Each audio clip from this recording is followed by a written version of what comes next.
Welcome back to Money Sense with Miss T. My name is Tendo Jo and I am your financial coach. And on today's episode, I'm sure you can already see that I am beaming with excitement, with joy, and I think most importantly, I'm so grateful the community is growing. We have moved from the 600s into the 700s, and that can only make me extremely grateful and actually very excited for what is to come. Whilst we're there, please, guys, if you have not already pressed that subscription button, please do so. And I know sometimes it may look like it's a simple thing for you to just press a button, but I want to let you know that it means the absolute world to me when you press that subscription button. It encourages me to create more. It encourages me to engage more and put more work out, right?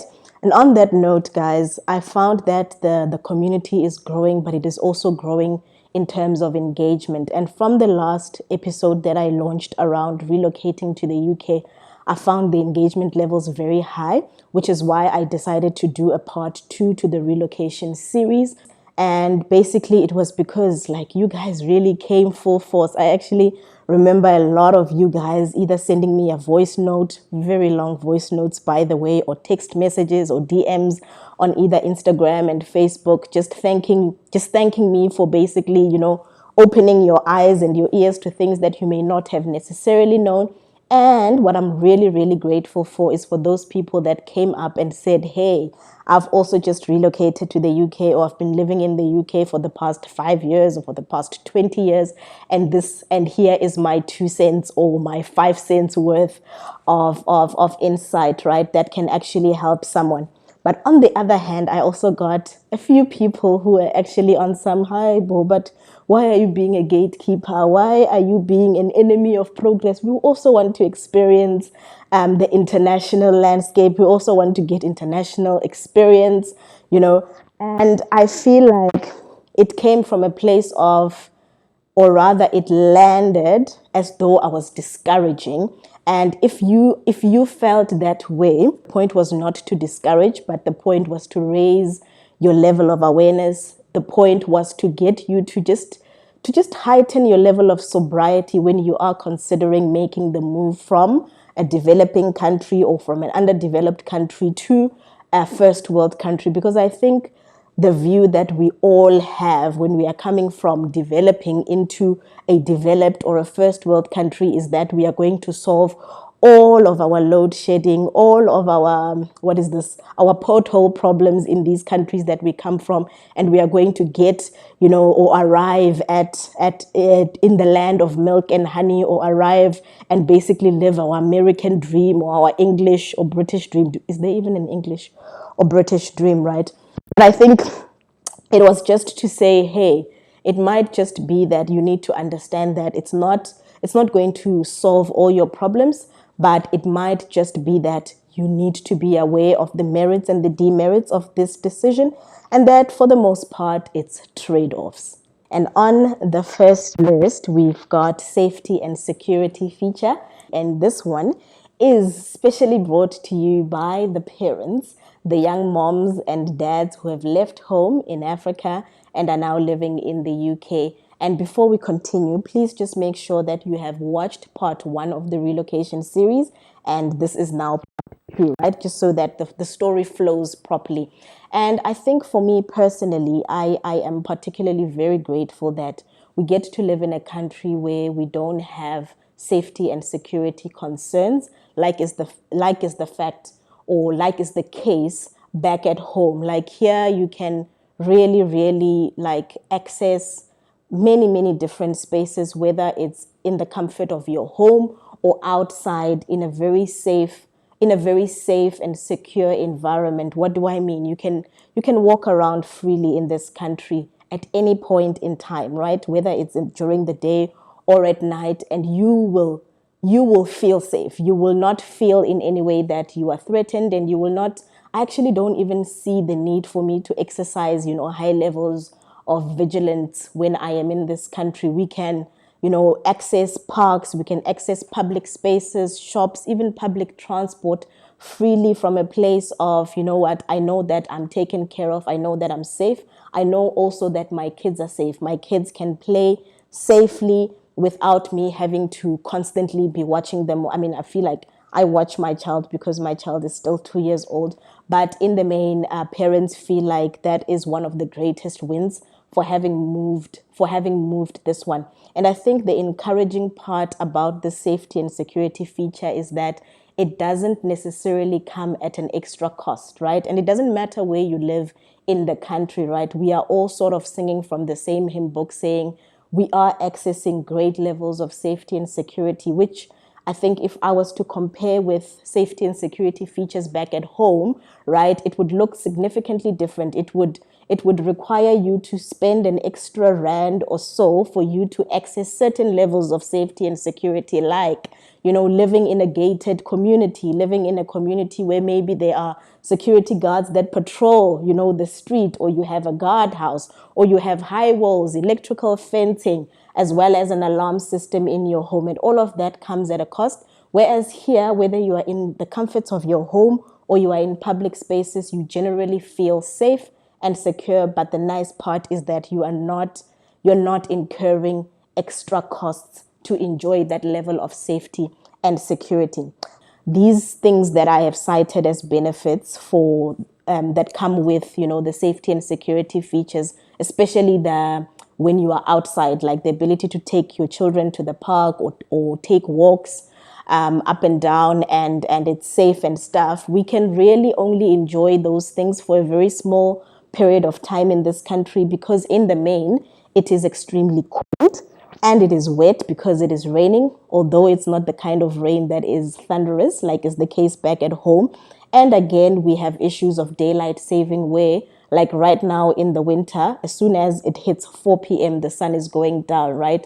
So really, yes, it's safe, it's great, but I don't feel like we get to really enjoy this feature as much as I would want us to, because of the weather and as well as the daylight saving issue. But please let me know in the comment what your thoughts are about this feature, or whether you would encourage someone to just move and pack their lives from Africa to come here because this is a safe and secure environment. The other area that I want you to think about, sure, I feel like we need to talk more about this.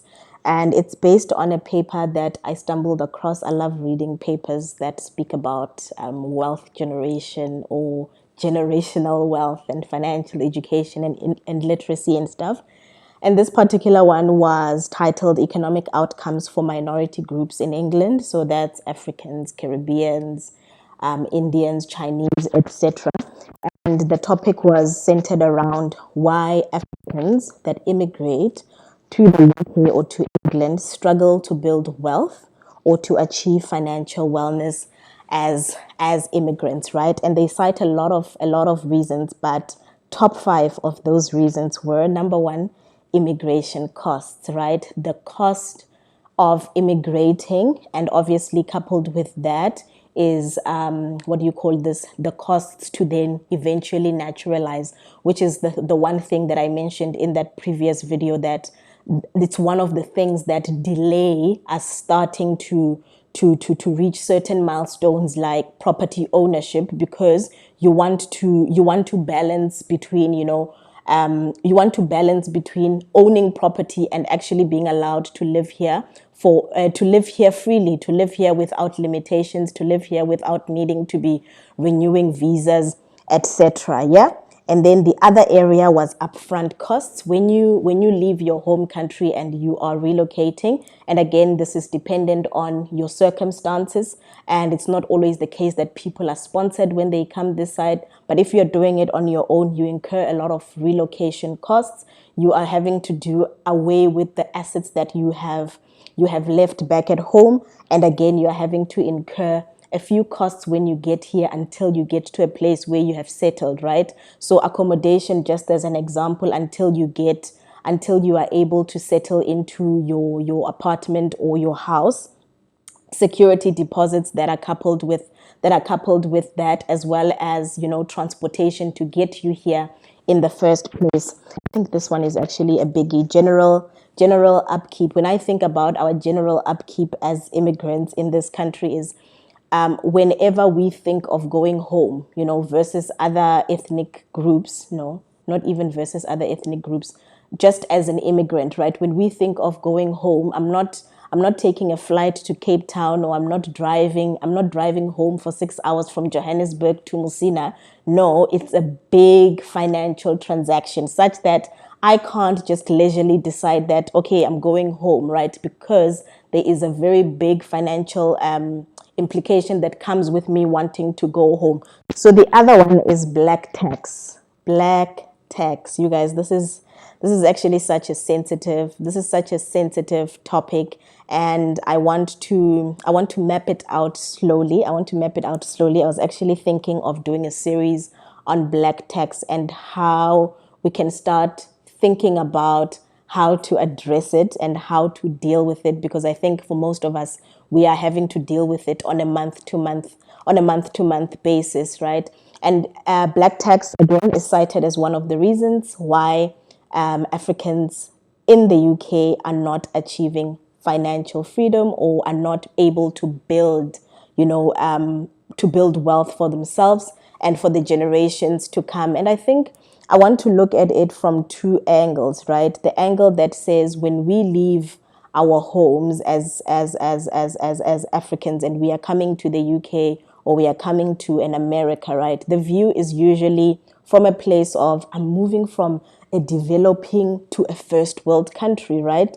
And therefore the earning capabilities should be of a first class caliber, if you know what I mean.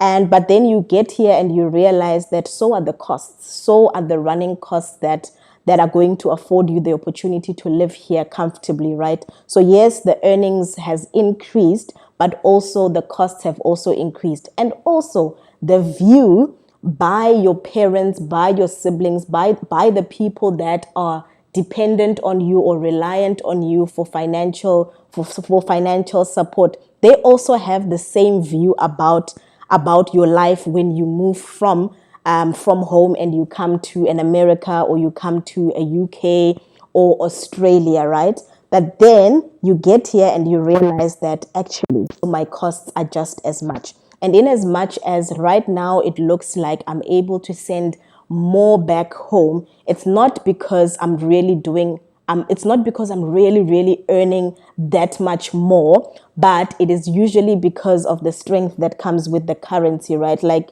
I was sending money yesterday to my South African account, and the exchange rate was sitting at around 1:22 or 1:23. Like that's great. That's incredible, right? So in the past, if I was able to maybe support my family members with, let's say, 5,000, now they are seeing reflected in their bank accounts 10,000, and of course it registered to them that, oh, Mugele is balling. Can't you know I'm not balling? I'm not balling. It's just that I'm in a country that has a stronger currency versus the country that I'm coming from, right? So anyway, on the other hand, it's also to say once I have arrived here and I now realize that actually, the cost of living in these countries is very high, and really when I do the maths or when I do the budgeting on a month to month basis, I'm really trying my best to balance my needs, my wants, as well as my responsibilities when it comes to taking care of my parents or to taking care of my siblings, etc. It's also important for us to start normalizing conversations around the fact that Akirane guys, Kimo England, but actually I'm not balling in the way that you think I am. Yes, sometimes also, Lorena, I think we are partly responsible for how people perceive us because of the things that we show, right, on social media, etc. Then people then feel like, yeah, I can just call you and ask you Mutloholo for 100,000 rand, just as an example, which is actually something that happens to most people who I know who are living this side. So I think it's equally important for us to start opening the lines and start explaining to our loved ones that actually, guys, I am doing my utmost best to support you. I am doing my utmost best to give you what I can with what I have, and to remove this ego that we put on ourselves, that we are now overseas, or we are now, chartered accountants or engineers or qualified or admitted attorneys. So we have a lot of money, we make a lot of money, and whoever asks for money, I should never be in a position where I'm able to look them in the eye and say, actually, I don't have. Actually, I'm not able to help you today. I'm not able to help you this month. Let me see how I can plan my finances around to make sure that I can support you next month. So I think it's a matter of trying to open the lines of communication with the people that we love and start normalizing conversations around, the cost of living is just as high where I am as it is where you are. All right, and then the last one that is cited as the thing that really makes us struggle to build generational wealth is no inheritance when we start adulting. And I know we are quick to talk about, issues of the past and, being disadvantaged and prejudiced, as foreigners and stuff.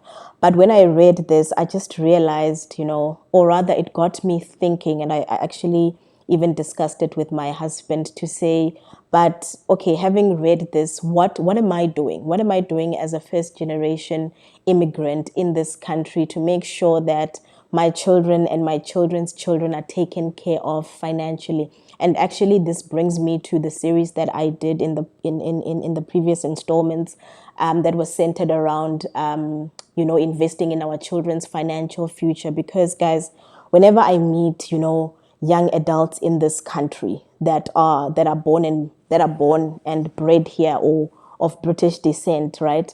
And they are making big moves financially. Like, you can just see that, what, this person is really building.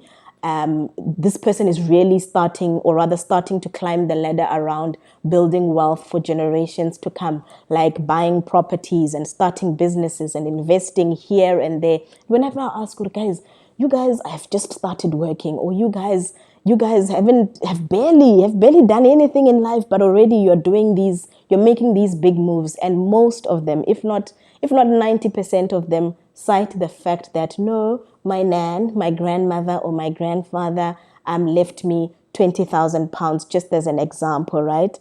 And I think for me, it just made me think that, what, it just made me become even more resolute, and it made me, I think it just made me more intentional and deliberate about, starting the process of, putting things into place, prioritizing, building financial resilience for not just, generation Kai, but even beyond that. Because I think when you start life as an adult from a place of, there is a direct deposit of 20,000 K, just as an example, right? It really makes a difference. And I think that's why then these kids that I come across are able to make the big moves that they are able to. So yeah, these are just some of the things that I read that I thought I should just share, just so that just so that you have these at the back of your head, at the back of your mind rather, when you are deciding to make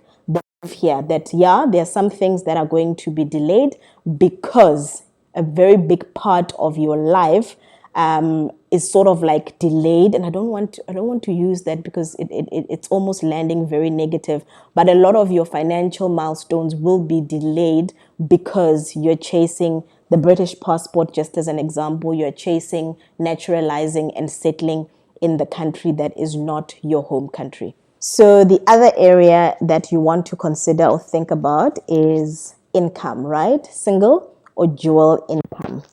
And I think this one is a bit unfair if you are coming here and you are single. And I think usually that's when a lot of us want to explore the world, try things out when we are younger, and we are not necessarily committed, and we're not coming here with, with our partners or with our husbands, if that has not yet happened for us.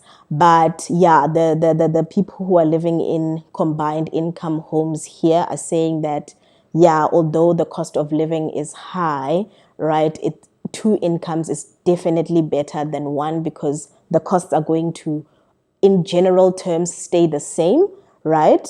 But when you are attacking those costs from two income streams, it's so much better, right? But again, if you are coming and you are single, right, you may want to consider sharing, right? And house sharing here is very common. It is the most common thing to share homes, to share what do you call it? To share a home, even when you are, a high end professional who is doing very well. I know back at home, sharing is something that you do maybe when you're starting to serve your articles, when you're just starting your graduate program, or when you're a student. But once that period of your life ends, you sort of want to start living on your own and stuff. So it's just something that you want to think about when you come this side and you are coming as a single income earner, that you may need to consider that in order for you to live, and I don't want to say live comfortably, maybe let me say, in order for you to live more comfortably, you may need to consider that you are going to share spaces with other people. Okay, this one is very close to home, and it's basically travel, right? And that when you're on this side of the globe, definitely the world is so much smaller. New York is six hours away. You can just do a young short lift to Paris or Milan in the same way that you would do a short lift to Hartbeespoort. It might not cost the same, but again, it's so much easy access to the nice and wonderful places that we all want to go to. And I think for me, it was one of the big things that encouraged me to move, right? And again, by the time you qualify as a CA from university into articles, like it's almost as if it's like drilled into our system that as soon as you qualify, you must take advantage of the global mobility that comes with having the qualification. And so I did. But I just want to say, guys, please don't make the decision to move purely on the basis that you want to be able to access, going to France, or going to what is this? What is the other place that people like, or to Turkey, with ease, right? I'd rather you are doing that as an added thing, or as yeah, I'd rather you do that just as an added layer or as an added benefit, because guys, for the most part, when you are in a foreign country, right? And I think this is true anywhere, really, right? 365 days is what we have, right? Of those 365, only about 30 at most, if we're not including weekends, right, is allocated to leisure. It's allocated to holidays, right? And this is the time that you will have to be able to access your Switzerland and right? But in the main, you are living in this country that you don't necessarily like, doing things that you don't necessarily like. The weather is bad, it's dark, it's just not what you thought life would be. But now you have made, a very big decision around this very small thing that is going to happen for a very short time, in if you are to look at it, if you're to look at it in light of the many days that you spend at work, the many days that you spend just doing the ordinary mundane things that come with living a life, right? So this is to say, please, please, please, let it not be the primary reason you are relocating.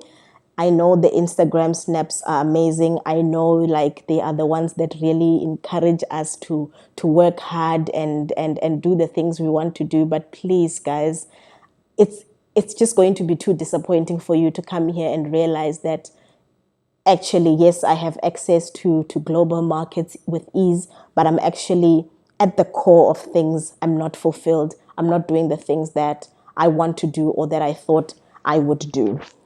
All right. The other thing is, I think I'm just going to combine this higher learning as well as the fact that careers here are not tunneled. Like, they are not set up in such a way that, and I'll make an example with our career, right? From grade 9 or from grade 10, you are doing maths, accounting, and then you get into university, you do an accounting sciences degree, and then you go and serve your articles at an accounting firm or at an auditing firm. And then that is sort of how your career is sort of shaped, right? And here I like the fact that, the degree that you do doesn't is not a decider on the career path that you have to go for, right? And I'll make an example about my husband when he was still in audit, right? He would always come back, well, not always, most of the time come back and be complaining about the number of times he's needing to write out memos in English and set up people because they don't have, accounting background. And I'd always ask, well, how are you an auditor, or how are you in a professional services firm running audits and you don't have an accounting background? And he would be on some, no, in this country, you can literally have a background or a degree in geography or philosophy, and you are a capable auditor who is going to deliver a file that is excellent, right? And I think that's encouraging for me. That's encouraging for me to know that I can study something, and that is not the decider on the way that my career is supposed to sort of form and take shape. And I think it actually is something that it's also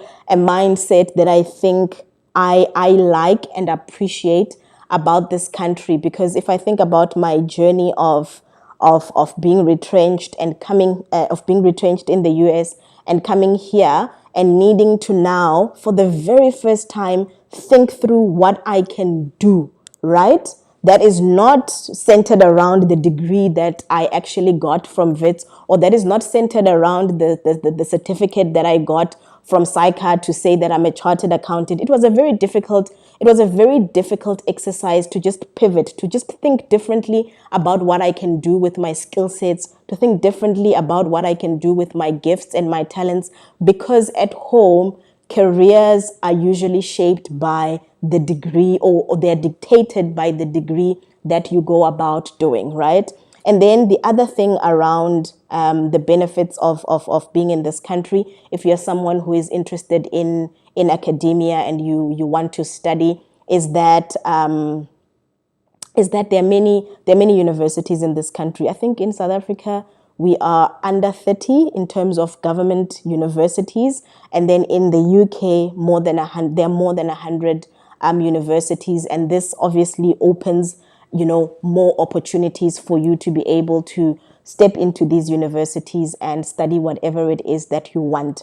But this is what got me very, very, I don't know what the word is, but I was just like, wow, hectic. This I really didn't know. So you know how in South Africa you do an undergraduate degree, let's say for 3 years, if you're not on an extended program, and then the fourth year then is your honors year, and then once you've done honors, and if you qualify, then you are able to do masters. Here things are set up a little bit differently, right? So you do your 3 years undergraduate degree, and then your fourth year, which is what we would call honors, is your master's year. So this is just something again to think about when we are trying to map out your life, and when you're trying to move this side and trying to advance yourself from a career perspective. And finally, I think it's important to also understand the demographics of the country that you're going to be living in. I mean, I was shocked to learn that there's only 4% of Africans in the UK, and I think it's important to just get a sense of what that looked like. And I'll give you an example. Money Sense was selected to be part of a program with one of the big banks here in the UK, an entrepreneurship program. And I arrived there, and I am the only.